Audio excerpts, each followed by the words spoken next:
Hello, everybody. This is Dwayne, and this is Bible Stories Revisited. I am redoing the first episode because when I got done exporting and re listening to the file, I realized it had no audio.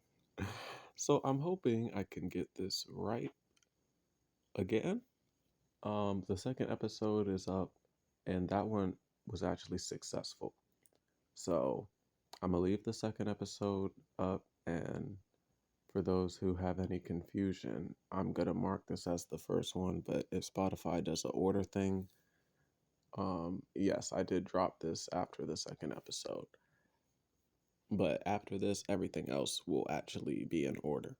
So we will be reading Genesis 1 through 3. Um, Everybody, at least with a Christian background, I feel like was taught this story as a child, in bed. How was the world created?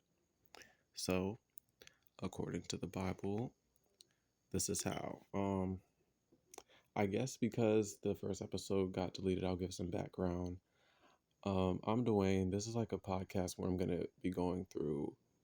The first goal really is like 30 of like the most popular Bible stories. Read through that. I may do other stuff after that, but that's really just the main goal as far as right now. Bible stories revisited. Simple as that. Now, as far as me, I'm not gonna, I will be saying too much, a little bit about me because this is mainly for me. I don't really have people in my circle to talk about this with because they are more religious and I don't want to offend anybody who's from that because I'm from that religion. It's just that I've deconverted and I'm not the type of person that once I've deconverted, I want everybody's faith broken, you know? But there are things that I've seen in here that I don't, I just know as far as my moral code, I can't condone and I just can't get behind. Um, as far as this God being the right one, I won't argue with that at all. I believe that there's a consistency with all gods, really, and I feel like nobody has it 100% correct. Um, there are people who feel like religion is made to control people. To each his own. There is evidence backing that up, but I don't think that's the only reason for religion. But the more that I've looked into this country, it it's just clear as day to me. And you choose the information you decide to take in, and just for me, being someone who decided I would much rather be able to think for myself than constantly hold myself back with excuses. And once I told myself that, I really feel like mentally I have started to be a lot better. Um, so, with this, revisiting this, because these are scriptures that I have been told over and over and over again. And it's been a while since I've visited these because I've visited like other mythology, seeing just the parallels in it. Epic of Gilgamesh, Egyptian mythology, Norse mythology, even the Zeus stories. You see a consistency going on. And with that information in the back of my head now, I want to revisit these with my new perspective on life and just everything in general. Um, if you are a Christian and listening, I would say probably pick something else because not even probably pick someone else. If you just want to read this from the complete non biased perspective, where I'm looking at everything for what it is, I invite you to stay, because I feel like if we don't actually challenge ourselves and we just stay in our bubble, stay in our echo chamber, not explore other ideologies, can you really say you know for sure that you're praising the right God? That's my rambling. We're going to get right into it. And I have my grandmother's Bible. This is like the new version. And compared to the other one, this cuts out a lot of that background information that I do not care about. So we'll start Genesis 1, chapter 1, or verse 1. In the beginning, God created the heavens and the earth. Everyone knows that. Now, the earth was formless and empty. The earth was formless and empty. Darkness was over the surface of the deep, and the Spirit of God was hovering over the waters. Okay, interesting. So in here they called it the Spirit of God. I think it was like a mist. They said like in this other book that I read. Not the other book. Like I literally have the other Bible right here. This is the first page. I don't even have to do any flipping for real. You know, we can check this really quick. I'm not going to be going through all these Bibles, but I do have a couple. So, boom. In the beginning, God created the heavens and the earth. Oh, I'm wrong. The Spirit of God was over the face of the waters. So, boom. And God said, "Let there be light," and there was light. God saw that the light was good. He separated the light from the darkness. God called the light day, and the darkness he called night. And there was evening, and there was morning, the first day. First day completed.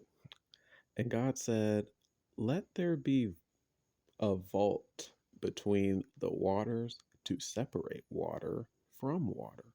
So God made the vault and separated the water under the vault from the water above it. And it was so. I might keep this other book open because this is like almost a different experience. And these are both New Testament. Gideon's International.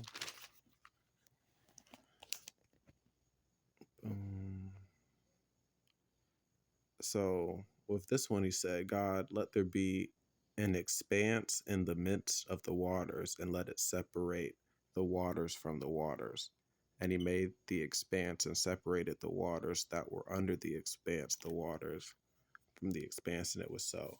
So from here, I was like, so God is forming, and I know people are like, don't take this literal, but this is revisited. So we going to examine this just a little bit. We're not going to dig too deep, but like he was like the expanse separated the waters. So I'm thinking like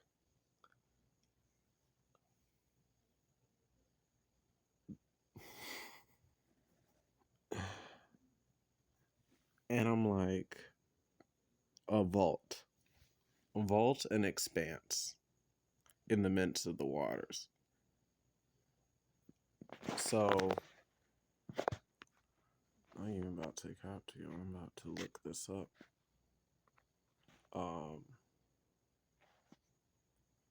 Because I feel like it's important to really know what the heck you know. So, expanse, if I can see the freaking definition, an area of something, typically land or sea, presenting a wide continuous surface. So, pretty much, God took a piece of the earth and put it in the sky, and that's heaven. That's what I thought the first time. This is what I'm thinking now. I could be wrong, but he called that expanse heaven. Boom, in the second day.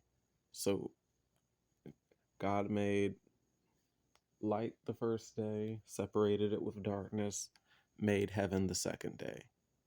So he's like, I'm gonna make my spot second, and now we gonna clean up the other people's thing. So God said, let the waters under the heavens be gathered together into one place, and let the dry land appear. And it was so. God called the dry land earth, and the waters that were gathered together he called seas. And God saw that it was good. And God said, let the earth sprout vegetation, plants yielding seed, and fruit trees bearing fruit, in which is their seed, each according to its kind on the earth. And it was so. The earth brought forth vegetation, plants yielding seed, according to their own kinds, and trees bearing fruit, in which is their seed, according to its kind. And God saw that it was good. And there was evening, and there was morning the third day. Made plants and stuff. God said, let there be lights in the expanse of the heaven to separate the day from the night, and let them be for signs and for seasons, for days and years. And God let them be lights in the expanse of the heavens to give light upon the earth. And it was so. And God made the two great lights, the greater light to rule the day, and the lesser light to rule the night and the stars, the moon. God set them in the expanse of the heavens to give light on the earth, to rule over the day and over the night, and to separate the light from the darkness. And God saw that it was good. And there was evening, and there was morning the fourth day. Things looking pretty good. And God said, let the waters swarm with swarms of living creatures, and let the birds fly above the earth across the expanse of the heavens. So God created the great sea creatures, and every living creature that moves, in which the waters swarm according to their kinds, and every winged bird according to its kind. And God saw that it was good. And God blessed them, saying, be fruitful and multiply, and fill the waters in the seas, and let the birds multiply on the earth. And there was evening, and there was morning, the fifth day. And God said, let the earth bring forth living creatures according to their kinds, livestock and creeping things, and creeping things, and beasts of the earth according to their kinds. And it was so. And God made the beasts of the earth according to their kinds, and the livestock according to their kinds, and everything that creeps on the ground according to its kind. And God saw it was good. Then God said, it's about time. Let us make man in our image, after our likeness, and let them have a dominion over the flesh of the sea, over the birds of the heavens, and over the livestock, and over all the earth, over every creeping thing that creeps on the earth. So God created man in his own image. In the image of God, he created him. Male and female, he created them. And God blessed them. And God said to them, be fruitful and multiply. Fill the earth and subdue it, and have dominion over the fish of the sea, and over the birds of the heavens, and over every living thing that moves the earth. So, right here is interesting because he's like, let's make man and women in our image. So, he already had the carbon copy. And I guess he already had men and women be fruitful and multiply all over the rest of the world? Or is this still in the... Huh? because this should just be in the Garden of Eden. But he said he made male and female and created them.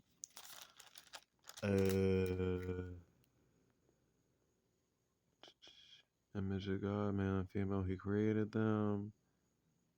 Okay. So, like, people just see this and move on?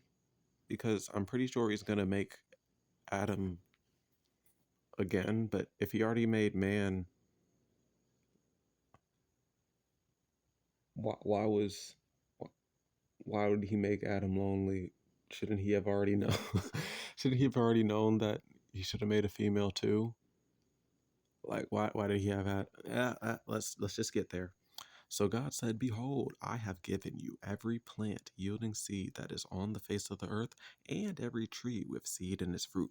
You shall have them for food, and to every beast of the earth, and to every bird of the heavens, and to everything that creeps on the earth, everything that has breath of life. I have given every green plant for food." And it was so. And God saw everything that he had made, and behold, it was very good. And there was evening, and there was morning the sixth day. Now, this is what is boggling me, right? This man, I believe he made his angels already. He made us in our likeness.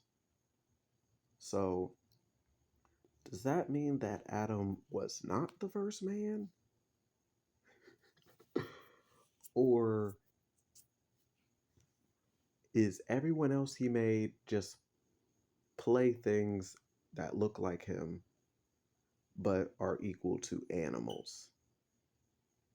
Because you got to remember, there's a certain chosen people, and people always like wonder, you know, who did Cain and Abel do it with?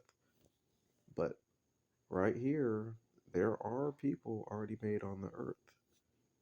The thing that, and this is the crazy thing, people will disregard that because there comes the argument that, okay, so were these people considered less than the people made after? So a lot of people will act like Adam was the first man made, but that is just not true. You see it here first. God made a lot, sent them all over the earth, and said, "Be fruitful and multiply." Now, of course, this is just um, cope for real. But it's interesting. I wasn't told this, and I had to read it for myself because I was so confused. I was like, okay, where's the breath of life? Where's all that? But no, these are other people. So that's interesting. So, God saw that everything was good. Behold, evening, there was morning the sixth day. Thus the heavens and the earth were finished, and the host of them. And on the seventh day, God finished his work that he had done, and rested on the seventh day from all his work that he had done. So, right here, I was like, yeah, God is literally resting. So, where's the people at? He didn't even name Adam. He just said, "Man and woman, do your thing." But I was like, because I was really reading this New Testament, I was like, dang, they're really summing things up, I'm guessing. But no. So God blessed the seventh day and made it holy, because on it God rested from all his work that he had done in creation. These are the generations of the heavens and the earth when they were created in the day that the Lord God made the earth and the heavens, when no bush of the field was yet in the land, and no small plant of the field had yet sprung up, for the Lord had not caused it to rain on the land, and there was no man to work the ground. So I know that God rested in everything. And this is like another thing, like this is something that I would say when I was a Christian, like with the 7 day story. Like, I was like, well, obviously he didn't make everything in 7 days, because Like there's a joke saying that a second to God is like a million years or something like that. Something very long that it would take for a big bang to happen and dust to form and stuff to slowly form like that. That's the way that I was thinking and coping. Um, you know, but everybody has their own way of thinking and interpreting it. That's why many Christians disagree with each other all the time because there are many ways you can interpret this to feel good. Uh, but yeah. So God rested, forgot about the land that he created, and left it unkept. Sounds like sloth to me. Let me stop. The mist was going up from the land and was watering the whole face of the ground. Then the Lord formed the man of dust from the ground and breathed into his nostrils the breath of life, and the man became a living creature. So now I'm confused again because were men not living creatures before, but there are animals. So this begs the question, is God implying that only his chosen people with the breath of life are considered living creatures? Or did he make, because of course he made them out of clay or like out of the dust and everything, but out of the first men, did he not breathe the breath of life into them? Did he just let them be statues? Now, this is also confusing to me. Um, because this is just something like I'm not trying to brush a lot of this off like I used to. So I'm really trying to see what this man was doing, fam. So so boom. After he breathed the breath of life and the man became a living creature, I guess the other men on earth are not living creatures right now. And the Lord God planted a garden in Eden in the east, and there he put the man whom he had formed. So now we have like boom, because I was like skipping that at first and I was like, boom. So the reason that men were created was to keep up with God's garden work. Yep, that's what I was thinking. With Adam being the first man in my head, whatever you interpret it as, that can be the first official man, and God just had clays. So that just further, you know, I just got to keep this going. We halfway there, So now he's like, since I have a man here, I'm gonna set the stage for this man to fail. And I want y'all to remember, God is supposed to be omnipresent, all knowing, you know? So after he created man in his own image, breathed his breath of life into it, put two trees up, he, out of the ground, the Lord God made to spring up every tree that is pleasant to the sight and good for food. The tree of life was in the midst of the garden, and the tree of the knowledge of good and evil. So, with that in mind, this is the tree of life and the tree of knowledge of good and evil. A river flowed out of Eden to water the garden, and there, that was my speaker turning off, and there it became four rivers. The name of the first is Pishon. It had one that flowed around the whole land of Havilah, where there is gold. And the gold of that land is good. like a treasure journeys. Let me stop. Bdellium and onyx stone are there. The name of the second river is Gihon. It is the one that flowed around the whole land of Cush. I am butchering these names horrible. And the name of the third river is Tigris, which flows east of Assyria. And the fourth river is the Euphrates.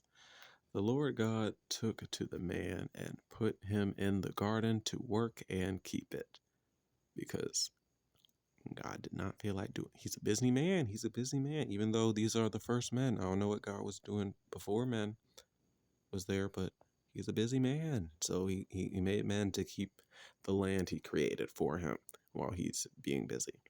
And the Lord God commanded the man, saying, "You may surely eat of every tree of the garden, but of the tree of knowledge of good and evil you shall not eat, for in the day that you eat of it, you shall surely die."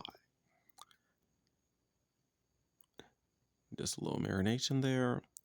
Then the Lord God said, "It is not good that the man should be alone. I will make a helper for him."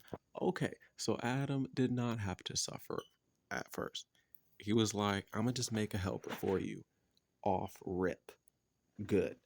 So, out of the ground, God had formed every beast of the field and every bird of the heavens and brought them to the man to see what he would call them.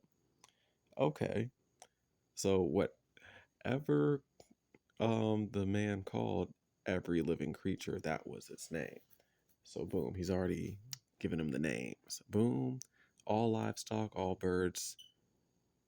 He said, "You're gonna name this shit. These are just my creations, but you're gonna name it for me because you're made in my image. So I believe in your taste." So the Lord God caused a deep sleep to fall upon the man, because obviously this is not the helper. These are not the helpers that Adam really needed. So Lord God caused a deep sleep to fall upon man, and while he slept, he took one of his ribs and closed up its place with flesh. And the rib that the Lord God had taken from the man, he made into a woman and brought her to the man. And the man said, This at last is bone of my bones and flesh of my flesh. She shall be called Woe Man, because she was taken out of man. Therefore a man shall leave his father and his mother and hold fast to his wife, and they shall become one flesh. And the man and his wife were naked and were not ashamed. Now, when I said God set the stage up for failure, is because not only did God make sure to sprout up the tree of knowledge of good and evil after he breathed life into Adam, but he also sprouted up every single animal right in front of Adam and had him name them. God created each one of these animals and put them in the same area as Adam, who does not know knowledge of good and evil yet. All he told him is, "Don't touch that tree." No reason. Oh, or you'll die. That's it. Don't touch the tree or you'll die. Simple instructions enough. I will say for God's defense, simple instructions. But you being all knowing, omnipresent, you setting this field, the hockey should be ringing. The hockey should be like, "No, this is a recipe for disaster." If he was omnipresent and all knowing. That's for the New Testament though. Old Testament God, you're gonna see why they needed to put Jesus in the picture. Cause there's just like no defending this. Like when we get like past Exodus, you're just going to be like, bro, y'all might have beef with God, because I've been building a case, and I'm going to be building this case just on the low. God might be the villain of all of this. We're just his pawns. We've already lost. Especially if we got made by him, we've already lost. That's why I'm kind of glad I broke out of that thinking, because that's just so depressing. It really is. It really is. But I gotta stop. Okay, chapter 3, and then we'll be done. Now, the serpent was more crafty than any other beast of the field that the Lord God had made. He said to the woman, "Did God actually say you shall not eat of any tree in the garden?" And the woman said to the serpent, "We may eat of the fruit of the trees in the garden, but God said, you shall not eat of the fruit of the tree that is in the midst of the garden, neither shall you touch it, lest you die." But the serpent said to the woman, "You will surely not die. For God knows that when you eat of it, your eyes will be opened, and you will be like God, knowing good and evil." When the woman saw that the tree was good for food, and that it was a delight to the eyes, and that the tree was to be desired to make one wise, she took of its fruit and ate. And she also gave some to her husband who was with her, and he ate. Then the eyes of both were opened, and they knew that they were naked, and they sewed fig leaves together and made themselves loincloths. I'm gonna push through it, but no, you're gonna get a no, you're gonna get a little summary from me in a little bit. And they heard the sound of the Lord walking in the garden in the cool of the day. And the man and his wife hid themselves from the presence of the Lord among the trees of the garden. But the Lord God called to man and said to him, "Where are you?"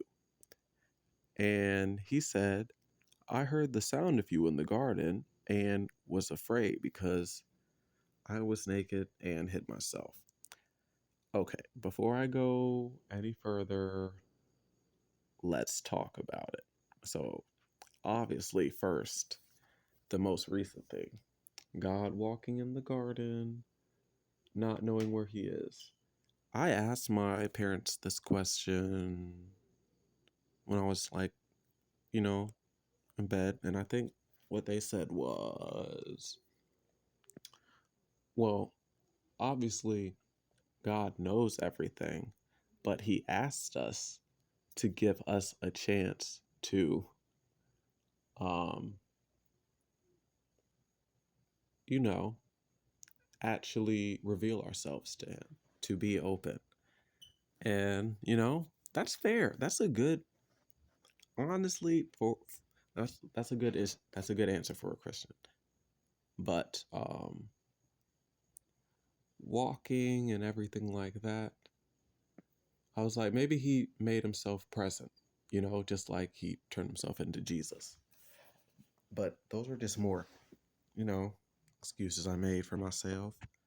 But the serpent that God created and put in the same area as Adam. Now, another thing,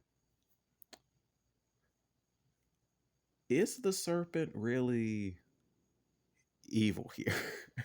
Now, let me cook. Please let me cook. Please let me cook, y'all. Because we got to remember,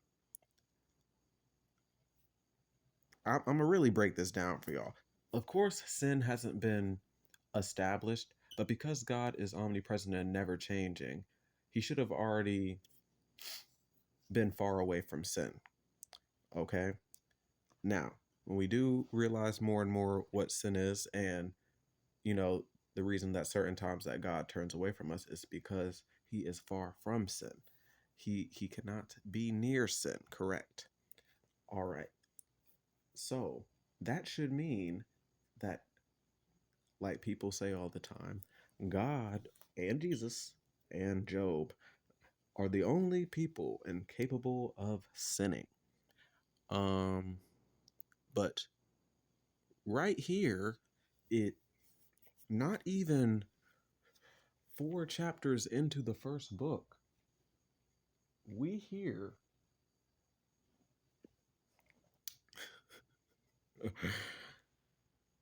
God lying because we gotta make sense of here. We gotta make sense of this, right? The serpent did not lie. He exposed a lie that God said. Because let's put ourselves in the serpent's shoes. Let's act like this isn't Satan because they only say this is Satan like in Revelations. Like, yeah, remember that snake in Genesis? That was Satan. Yeah, that would that would contradict the story because God sprouted all the animals up right then and there. So that means those are creations of God. Now, this my gosh, this shit is just so crazy to me because it's like, okay, you're the serpent. You know what I'm saying? You've been created. You're in this peaceful land. You got your boy Adam. You got your boy Eve. They be caring to everything. So you know what I'm saying? It's just another cool, calm day. And you know what I'm saying? You, you're you for some reason, God has given you a reasonable amount of knowledge, and I'm assuming that they could just talk to all animals, or you are just so smart. You're capable of speaking to even the people made in the image of God. So, you know what I'm saying? It's a good day. You just want to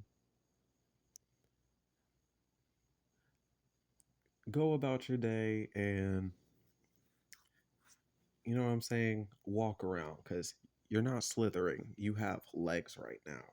So, you're just walking around eating a fruit and you have already eaten of this fruit, probably of the knowledge of good and evil. So you are already aware of what is good and evil. You, your eyes are opened, but ain't nothing too bad because really, you're in nature, so ain't nothing really good and evil, and there's just nature. But then you see something that rings off your alarm. Remember, I'm building my case, y'all, so bear with me now. You see God say, "Oh, if you eat of this fruit that you have already eaten of, you will surely die." And instantly your evil senses start going off because you've eaten of the fruit.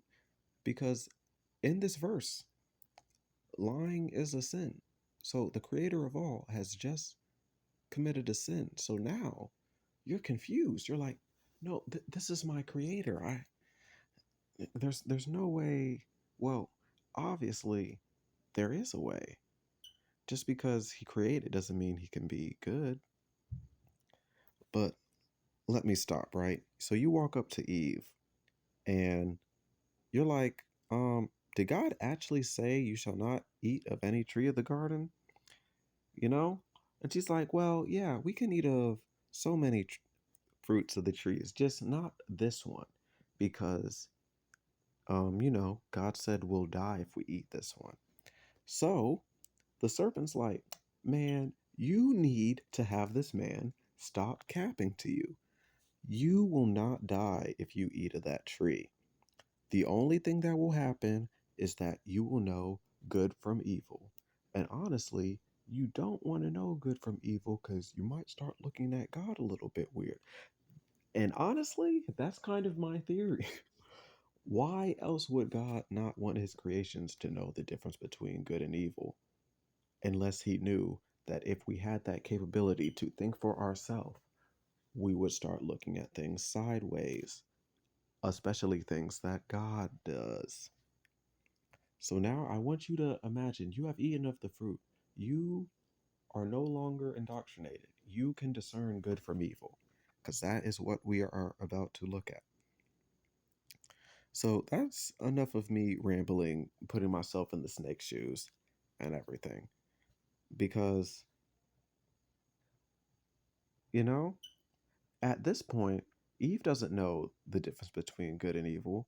She's just seeing a snake and he's like, "Oh no, that's incorrect what God told you. If you eat of this tree, you'll actually be smart."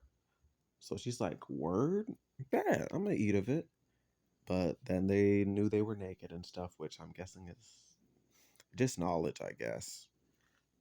So the Lord called to them, and here we go. The Lord called to them, and this is what my people said, right? They're like, yeah, he just wanted to make sure that he wanted to test them to see if they would call out to him. And I was like, I don't know if I really was like, but if he's all knowing, why did he do that? If he already knew he was going to call out to them. I don't remember the answer I got, but I think they were just like, let it go, let it go. But boom, Adam literally calls out to God and is honest. He does not lie. He's like, I was ashamed. I ate of the fruit that, my wife gave to me of, the tree, and we ate it. And, you know, he's like, because first he's like, first, who told you that you were naked? Have you eaten of the tree which I commanded you not to eat? And, they were honest. So he said, what is this that you have done? He's talking to the woman. And the woman is honest again. She said, the serpent deceived me and I ate. Mind you, these are creatures that he did not give the discernment between good and evil. So all they are doing is honestly taking everybody's advice and what they say at face value.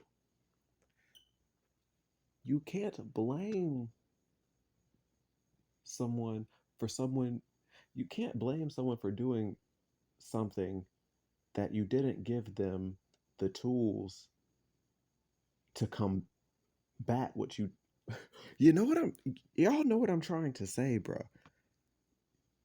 You can't do that like he did, but that's not right in my opinion.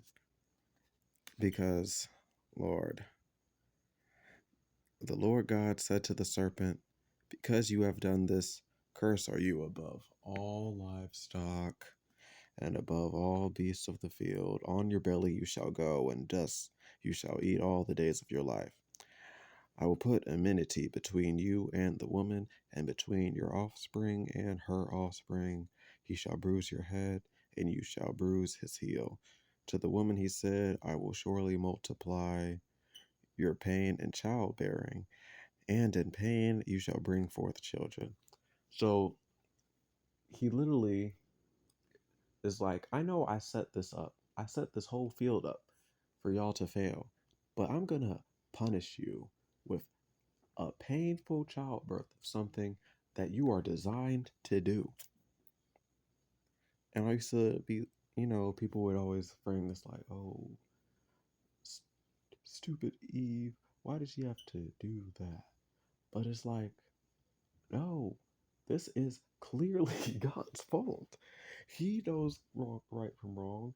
He lied to them. He placed the tree in their vicinity. Why did he set up this stage for failure? If he knew they were going to fail, other than he might be a sick masochist. Oh my gosh, I gotta stop with these insults. This is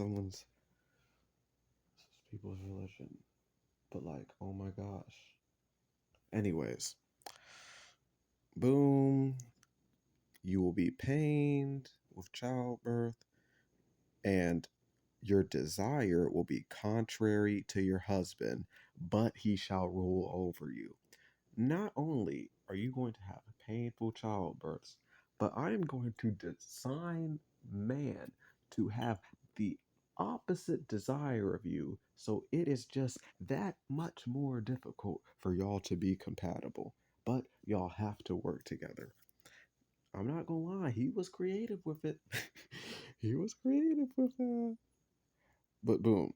And to Adam, he said, because you have listened to the voice of your wife and have eaten to the tree of which I commanded you, you shall not eat of it. Cursed is the ground because of you. In pain you shall eat of it all the days of your life. Thorns and thistles it shall bring forth to you, and you shall eat the plants of the field. By the sweat of your face you shall eat bread till you return to the ground, for out of it you were taken, for you are dust, and to dust you shall return. This man is just going in on Adam, like, why you listen to your wife? You know you're going to be cursed all the days of your life. You're going to be pained everything, all of literally all the forces of life will be placed against you just because I have set up this failure. And let's be honest here. If we are being honest here, the first person to sit in the Bible was God. It was God. But we have 4 verses left, and then I'm gonna get out of y'all hair. But goodness. So, boom, your name's Eve now because she was the mother of all living. So, even boom, this is technically the first mother. So, I'm guessing that those things made in the image were just the first model until he actually kicked it up into gear. And the Lord made for Adam and for his wife garments of skin and clothed them.